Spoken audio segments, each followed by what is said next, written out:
우리가 이제 뒤로 오면서 뭐뭐보다 낫다 이런 잠언이 조금씩 나오기 시작하죠. 예, 뭐 하는 것보다 무엇이 낫다 이렇게 비교하면서 좋은 것과 나쁜 것을 이렇게 비교하면서 어떤 것이 더 나은 삶인가를 가르쳐 주죠. 당연히 그래서 더 좋은 것을 선택할 수 있도록 가르쳐 줍니다. 우리가 참 지혜가 부족하면은 또 인생의 경험이 부족하면 비슷하게 보이는 거가 많이 있죠, 그죠? 그러나 이제 지혜로운 분들이 또 인생의 경험이 많은 분들이 그게 좋아 보이지만 이것이 더 낫다라고 얘기를 하는 것을 통해서 우리가 인생에서 무엇이 더 좋은 것인지를 알게 되고 그것을 추구하게 되지요. 그래서 이제 1단계는 헷갈리지만 무엇이 더 나은가를 배우는 단계라면은 2단계는 이제 그 더 나은 것을 위해서 열심히 달려가는 단계가 있겠습니다. 그렇지만 또 우리가 어떤 경우는 우리가 잘 모르고 더 나은 것이 아닌데 그것이 더 나은 줄 알고 열심히 살다가 그게 아니구나 그러고 이제 돌이켜야 될 때가 있죠. 그래서 그것을 더 나은 것을 위해서 더 열심히 덜 나은 것을 버리고 더 나은 것을 향해서 달려가는 그런 결단이 필요한 때도 있습니다. 오늘 이제 1절이 그런 또 잠언을 하나 얘기해 주죠. 마른 떡 한 조각만 있고도 화목하는 것이 제육이 집에 가득하고도 다투는 것보다 나으니라. 예, 우리 인생의 경험이 많으신 우리 어르신들은 당연히 맞지요, 그죠? 화목한 가정이 풍족한 그런 싸움이 많은 가정보다는 낫다. 그렇죠. 재벌 가족보다는 싸움이 많은 재벌 가족보다는 가난해도 같이 화목한 그런 가정이 훨씬 더 정말 복된 것을 알고 있죠. 네. 그러나 이제 어떤 경우는 그걸 잘 모를 때가 있어요. 그죠? 근데 잠언이 분명하게 얘기합니다. 네, 마른 떡 한 조각만 있고도 떡 한 조각만 있어요. 근데 그때 마른 떡이에요. 그래서 아마 찍어 먹을 것도 없는 그런 뜻이라고 합니다. 그렇게 이제 가난한 것이죠. 그렇지만 화목한 것이 가족 간의 화목이 훨씬 낫죠. 아멘이십니까? 훨씬 낫습니다.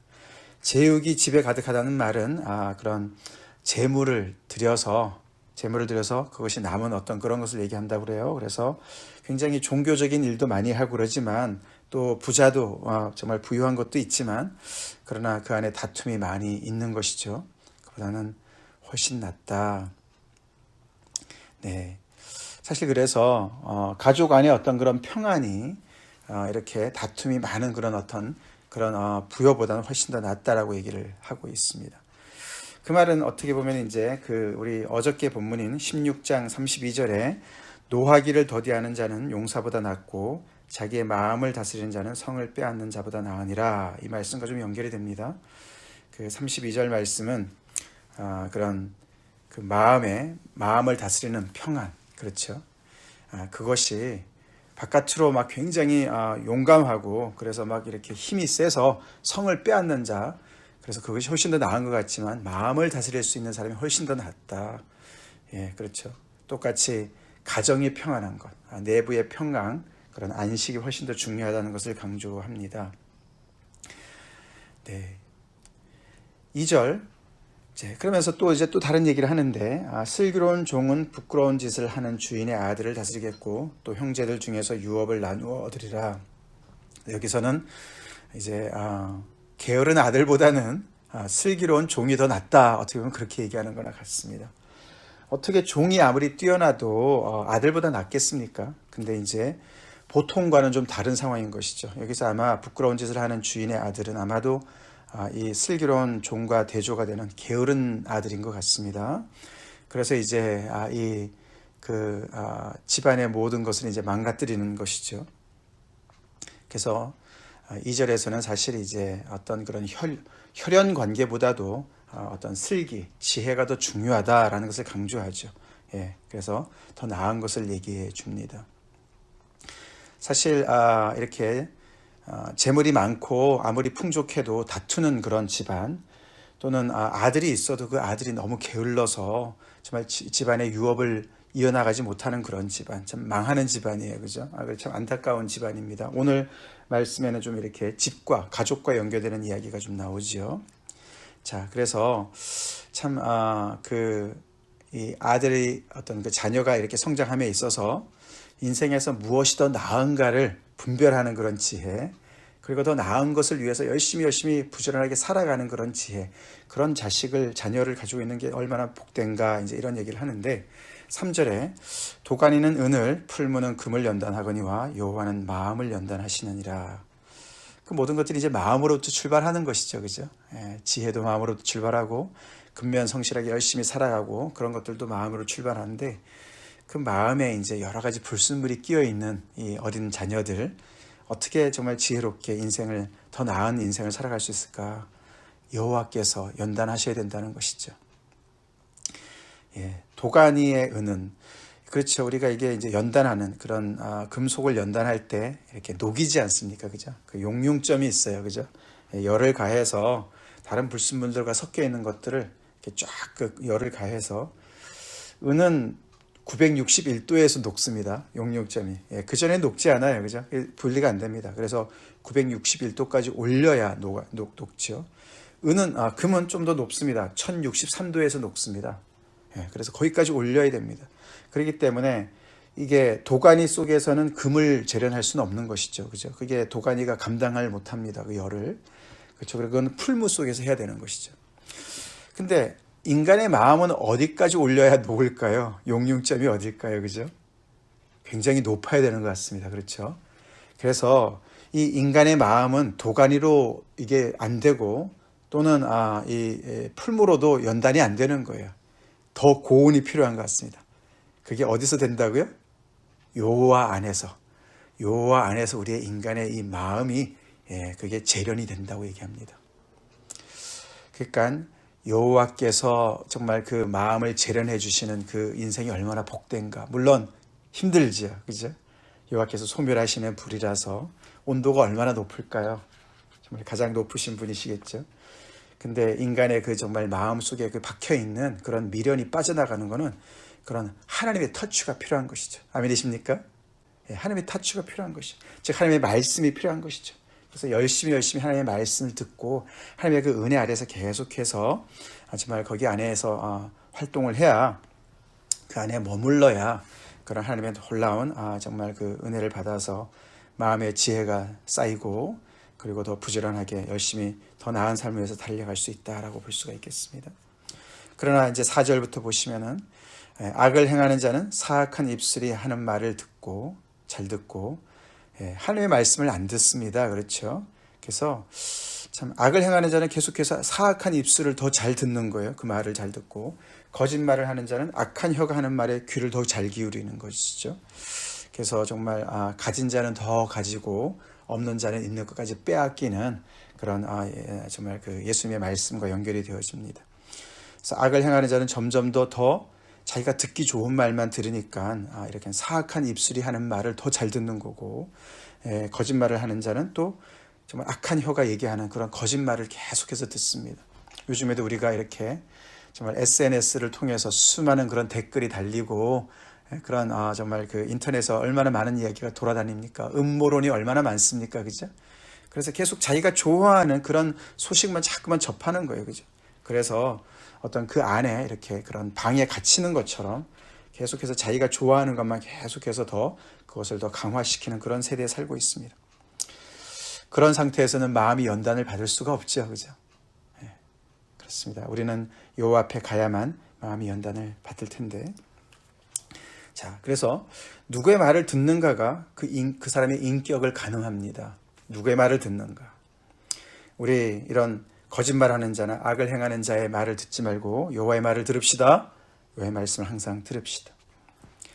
자, 거기 몇 절입니까? 5절에 가난한 자를 조롱하는 자는 그를 지으신 주를 멸시하는 자요, 사람의 재앙을 기뻐하는 자는 형벌을 면하지 못할 자니라. 네, 우리 앞에 14장 31절에도 한번 나왔었죠. 거기 보면은 가난한 사람을 학대하는 자는 그를 지으신 이를 멸시하는 자요, 궁핍한 사람을 불쌍히 여기는 자는 주를 공경하는 자니라. 그렇게 해서 가난한 사람을 학대하는 것이 하나님을 멸시하는 것과 연결되어지는데, 오늘 여기 5절 말씀은 가난한 자를 조롱한다. 그는 그를 지으신 주를 멸시한다. 그렇습니다. 전에 우리가 살펴봤지만 모든 사람을 하나님의 형상으로 지으신 그 하나님을 우리가 기억을 해야 됩니다. 그래서 그 누구도 우리가 정말 조롱의 대상이 될 수가 없죠. 우리가 학대할 수 있는 사람이 없습니다. 그렇죠. 우리 아래에 있는 사람이 없습니다. 모두가 하나님께서 지으신 귀한 존재인 것을 우리가 늘 알아야 되죠. 그런데 돈이 좀 있다고 이 미련한 이 사람이 가난한 자를 조롱하는 거예요. 자기가 그 위에서 항상 더 높다고 생각하는 겁니다. 어리석지요, 그죠? 그 재물이 항상 있는 것이 아닌데, 그죠? 하나님께서 후 부르시면 다 사라질 것인데, 자기도 충분히 가난에 떨어질 수 있는 건데, 그렇게 이제 오만을 떨 때 하나님을 멸시하는 것이다. 또 우리가 다른 사람의 재앙을 기뻐하게 되는 것은 하나님으로부터 형벌을 면치 못할 것이다. 상대방의 불행은 나의 행복이다. 이런 시기를 가지고 살아가면 정말 하나님 앞에 우리가 혼이 난다. 그런 말씀을 하고 있습니다. 자, 그런 모든 것들이 사실 인간의 마음에 악함이 들어가 있는 것이에요. 그죠? 그런 마음들이 있어요. 시기하는 마음들, 업신여기는 마음들, 이런 마음들이 그 하나님이 주신 그런 귀한 그 마음과 같이 섞여가지고 불순물들이 꽉 끼어 있습니다. 그죠? 미련한 것들이 있습니다. 여호와께서 그것을 이제 재련을 하셔야 되는, 연단을 하셔야 되는 건데, 그런 것을 통해서 계속해서 이 말씀을 통해서 하나님의 말씀, 잠언의 말씀을 통해서 우리 어린 자녀들이 계속해서 그 미련이 빠져나가게 돼야 되는데, 우리 6절 보시면은 손자는 노인의 면류관이요 아비는 자식의 영환이라. 여기 우리 손주 가지고 계시는 분들도 계시는데 그렇게 정말 손자가 좋은가 봅니다. 다들 저희 큰처남도 이제 여기 손자 보러 오셨는데 노인의 면류관이다. 그렇죠. 손자가 참 그렇게 자랑이 되고 기쁨이 되고 그 자체가 그런 것이 있죠. 그런데 또 반면에 아비는 자식의 영화다. 자식이 정말 자기가 정말 나의 프라이드는 우리 부모님이야. 글쎄요. 왜요? 뭐 돈이 많아서 그런 건지 뭐 사실 여기 성경에서 잠언에서 얘기하는 그런 얘기가 아닙니다. 그죠? 자식이 부모를 정말 나의 정말 영화다 이렇게 얘기하는 그 가정 참 복된 가정이에요. 그죠? 서로가 할아버지 할머니가 손자를 자랑스럽게 여기고 또 자녀가 부모님을 자랑스럽게 여기는 가정, 굉장히 복된 가정입니다. 하여튼 이유가 뭐든지 간에 그렇게 서로가 존중하는 가정, 굉장히 좋은 가정인데 사실 이 이야기는 앞에 16장 31절이랑 연결을 해야 됩니다. 어저께 본문인 16장 31절에 백발은 영화의 면류관이라, 거기 면류관이라는 단어가 또 한 번 나와요. 그래서 면류관이라는 단어가 연결되는데 여기 보면은 이제 백발이 영화의 면류관이다. 그래서 노인의 이야기가 납니다. 노인의 면류관은 백발이다. 머리가 정말 희끗희끗하게 이렇게 백발이 노인의 면류관이다. 근데 그 말은 이제 사실 지혜를 얘기합니다. 지혜. 백발은 지혜랑 연결되어지거든요. 근데 이제 어르신들이 인생의 경험이 많으니까 지혜가 많으시죠. 이제 그런데 그 이상을 얘기하죠. 31절은 공의로운 길에서 얻으리라. 그래서 성경은 더 깊은 얘기를 합니다. 인생의 경험을 통해서도 지혜를 얻지만 더 중요한 것은 여기서 얘기하는 이 백발의 그 영화가 면류관이 되는 것은 하나님의 말씀을 통해서 지혜를 얻어서 공의로운 인생을 살았기 때문에 얻는 면류관을 얘기하는 거예요. 그래서 그 면류관이 계속 대대로 이어지는 것이 오늘 6절의 말씀입니다. 그렇게 하나님을 경외하는 그런 공의로운 삶을 살았기 때문에 그것이 그 자녀에게 이어지고, 그러니까 그 자녀는 또 그것의 소중함을 알기 때문에 그 부모를 그 자신의 프라이드로, 영화로 생각하고, 그리고 그것이 또 손자까지 내려가가지고 그렇게 계속해서 그것이 그렇게 하나님의 공의로운 삶을 계속 손자대에도 계속 살아가니까 이 노인이 볼 때 그것이 그의 면류관이 되는 거예요. 굉장히 복된 가정을 얘기하죠. 1절, 2절과 대조되는 가정입니다. 그렇죠?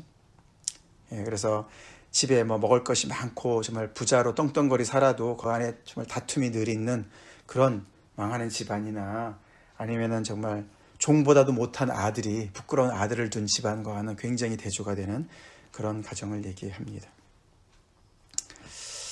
그래서 이 성경적인 가족관을 우리가 오늘 좀 생각해 보면은요, 성경은 굉장히 이렇게 가족 안에서의 어떤 그런 신앙의 교육, 그래서 그 가족의 그 끈끈한 관계 이런 걸 굉장히 소중하게 여깁니다. 그것이 하나님의 뜻입니다. 그렇죠?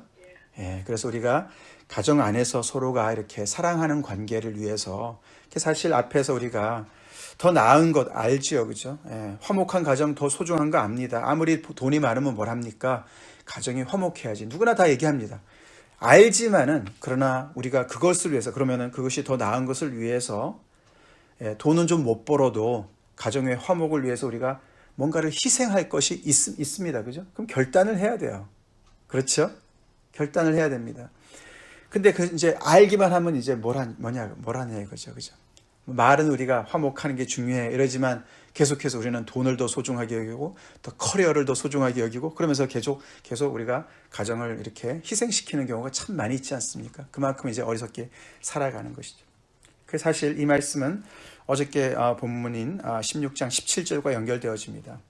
더 나은 삶을 알면은 그것을 위해서 우리가 해야 되는 일이 있는데 17절 악을 떠나는 것입니다. 악을 떠나야 됩니다. 예, 덜 나은 그 삶을 떠나야 돼요. 더 나은 삶을 향해서 떠나서 나가야 됩니다. 그렇죠? 악을 떠나는 것은 정직한 사람의 대로이니 네, 자기의 길을 지키는 자는 자기의 영혼을 보전하느니라. 악에서 떠나야지 우리는 대로로 공의의 길로 갈 수가 있다라고 얘기합니다. 이게 이제 옛날 그런 이제 그 도시 계획을 보면은 도시가 있으면 이렇게 대로가 도시를 관통하는 게 아니라 그래요. 이 도시를 이렇게 뒤로 이렇게 우회해서 돌아간다고 합니다. 그래서 그 대로가 이렇게 옆으로 지나가는 거예요. 근데 그 이제 도시로 들어가려면은 그 대로에서 벗어나서 그 이제 조그만 길을 가야만 이제 그 도시로 들어간다 그래요. 그래서 이제 여기 17절의 말씀은 어떻게 보면 이제 상징적으로 그 도시는 항상 뭐 소돔과 고모라처럼 악이 관영한 거예요. 그러니까 대로로 잘 가다가 괜히 그 악에 이렇게 유혹이 되어서 샛길로 빠져가지고 그 악으로 집어넣고 그 도시로 들어가고 그러지 말라는 얘기예요. 그래서 계속해서 이 악으로 들어가는 그 조그만 길을 떠나서 대로로 계속해서 행진해라. 그렇게 해서 하나님의 그 원하시는 그 공의를 계속해서 전진해라. 그런 뜻이라고 볼 수 있다고 합니다. 그렇습니다. 우리 또한 이렇게 정말 더 나은 삶을 우리가 계속해서 이렇게 알려주는데 그 나은 삶을 위해서 우리가 악에서 떠납시다. 우리의 게으름에서 떠나고 우리가 이렇게 더 소중한 그런 가족의 관계를 정말 뒤로 하는 그런 모든 것으로 떠나서 하나님의 그런 더 나은 삶을 향해서 오늘도 열심히 순종합시다. 이렇게 가족이 소중하지만 또 성경은 가족이 전부라고 얘기하지는 않습니다. 가족 우상은 또 아닙니다. 우상주의가 아닙니다. 그래서 이렇게 성경에서는 슬기로운 종이 아들을 대신하는 경우가 꽤 있어요. 그렇죠? 그렇죠. 그래서 예수님도 정말 누가 내 형제여 자매여 모친이냐 하나님의 말씀대로 순종하는 자가 내 형제여 자매도 모친이다라고 말씀하셨습니다. 그만큼 이 가족도 정말 하나님의 그 나라를 또 안에 이렇게 하나님 안에 있는 것을 우리가 또한 기억해야 되겠습니다. 자, 넘어갑니다. 이제 7절. 7절부터 이제 뒤에 부분은 이제 이 미련한 자와 관련된 잠언들이 이렇게 모여 있습니다. 미련한 자와. 특별히 그래서 이 미련한 자들 때문에 당하는 고통들이 많이 있는데 그런 것에서 우리가 어떻게 대처해야 되냐 이런 부분들이 많이 나옵니다. 아시겠죠? 다 그런 건 아니지만 그렇게 좀 연결을 할 수가 있습니다. 7절 지나친 말을 하는 것도 미련한 자에게 합당하지 아니하거든 하물며 거짓말을 하는 것이 존귀한 자에게 합당하겠느냐. 네, 이 7절은 서로 어울리지 않는 조합을 얘기하는 거예요. 우리가 앞에서도 살펴봤지만 돼지코에 금고리 어울리지 않았습니다. 그렇죠? 그래서 아름다운 여인이 삼가하지 않는 것 어울리지 않는 것이죠. 여기서도 이제 어울리지 않는 것이 존귀한 자에게 거짓말이 어울리지 않는다는 거예요. 그래서 거짓말은 미련한 자에게 어울리는 것이지 존귀한 자에게 어울리지 않는다.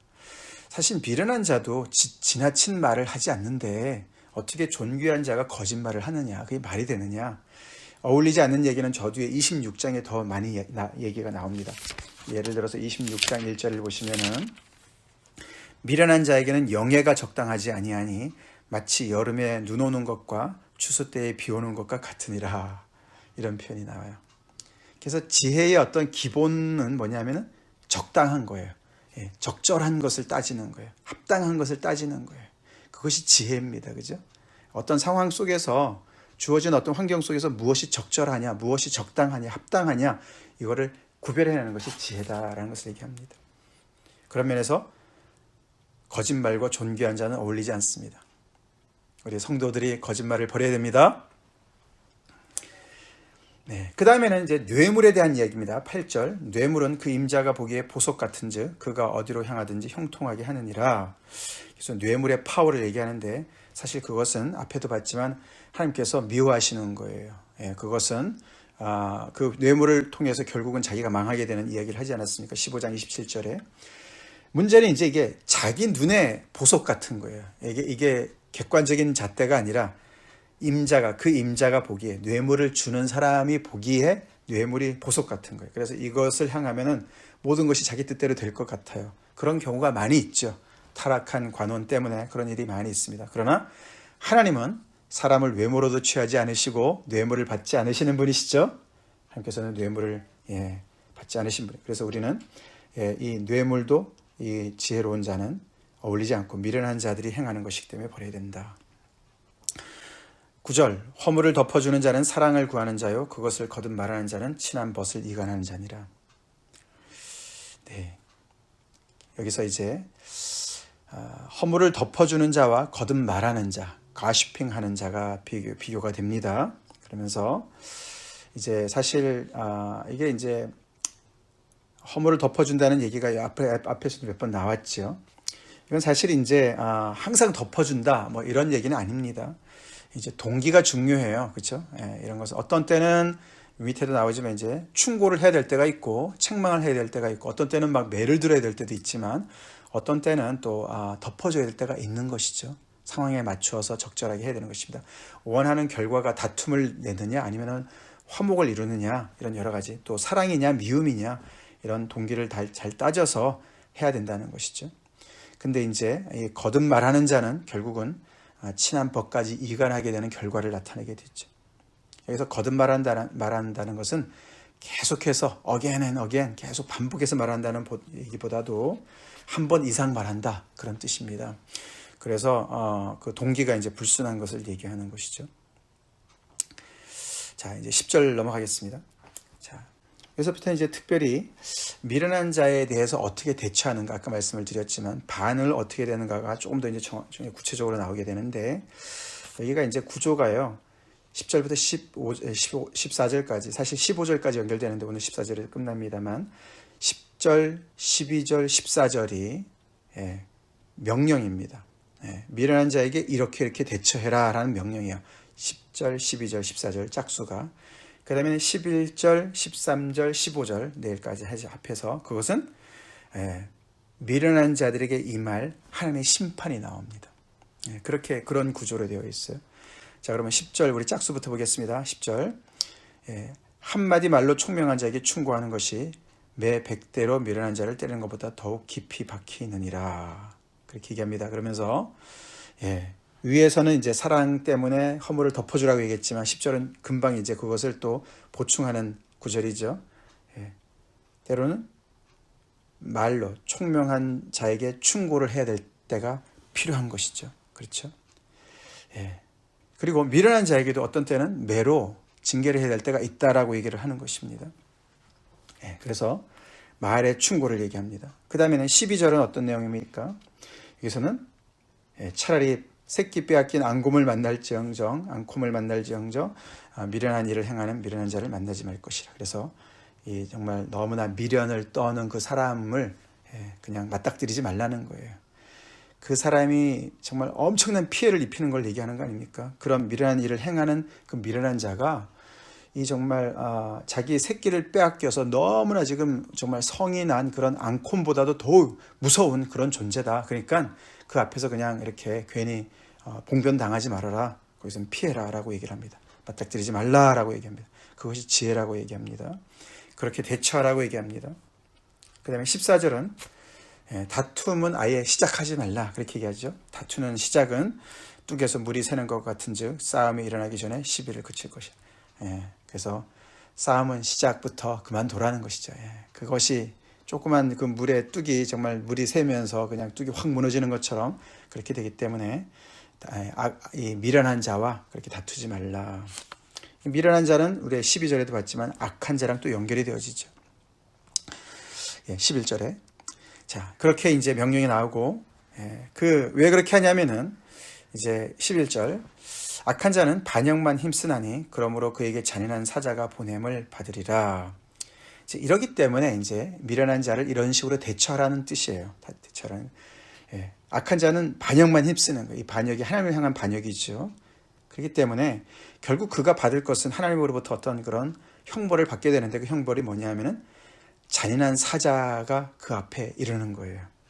하나님께서 보내신다는 거예요. 잔인한 사자가 뭐겠습니까? 잔인한 사자는 마치 위에 그 새끼를 빼앗긴 앙콤처럼 그렇게 정말 무시무시한 그런 사자인데 이거는 이제 죽음의 사자입니다. 그래서 미련한 자를 하나님께서 딜을 하신다는 얘기예요. 그렇기 때문에 내가 그것을 딜하려고 그렇게 하지 말라고 얘기를 하죠. 13절은 뭐라고 얘기합니까? 누구든지 악으로 선을 갚으면 악이 그 집을 떠나지 아니하리라.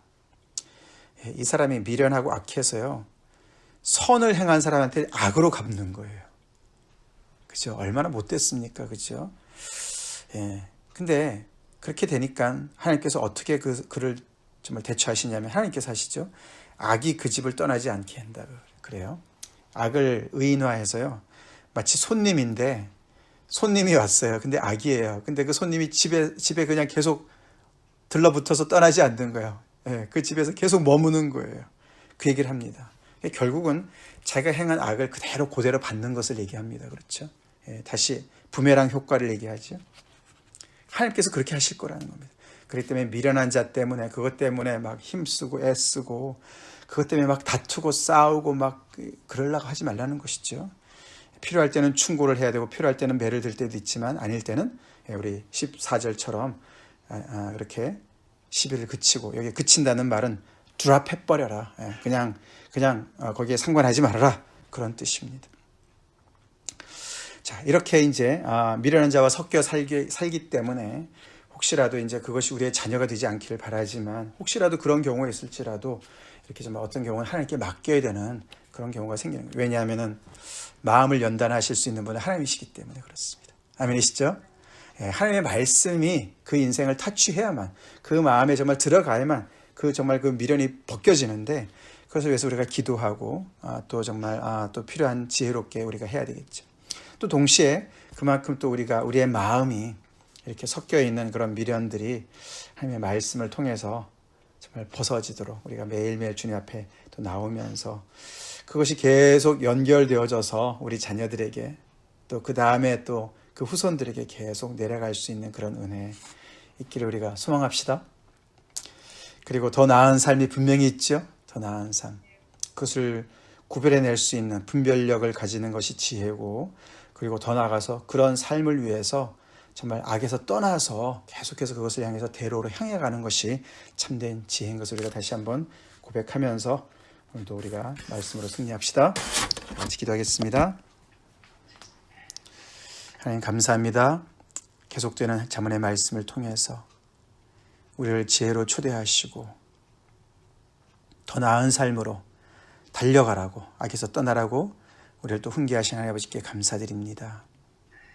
아버지 우리의 마음을 살피시고 우리의 마음을 연단하신 하나님 감사합니다. 그 누구도 할 수 없는 아버지 우리의 마음에 섞여있는 불순물들 주님께서 제거해 주시옵소서. 성령님으로 아버지 성령께서 역사해 주시옵소서. 주님의 그 그리스도의 그 놀라우신 보혈로 아버지 하나님 우리를 정케 해 주시고 우리를 온전히 정말 아버지 순결하게 해주시고 아버지 그래서 우리가 더욱더 지혜에 충만한 삶 공의로운 삶으로 아버지 우리 자녀들에게 또 본이 되게 하시고 우리 자녀들 또한 아버지 그것을 잘 또 본받고 부모를 존중하고 존경할 줄 아는 자녀로 살게 도와주시고 그것이 대를 이어서 넘어가는 물림을 받는 그런 귀한 축복을 받기를 간절히 기도합니다. 예수님 이름 받들어 간절히 기도 올리옵나이다.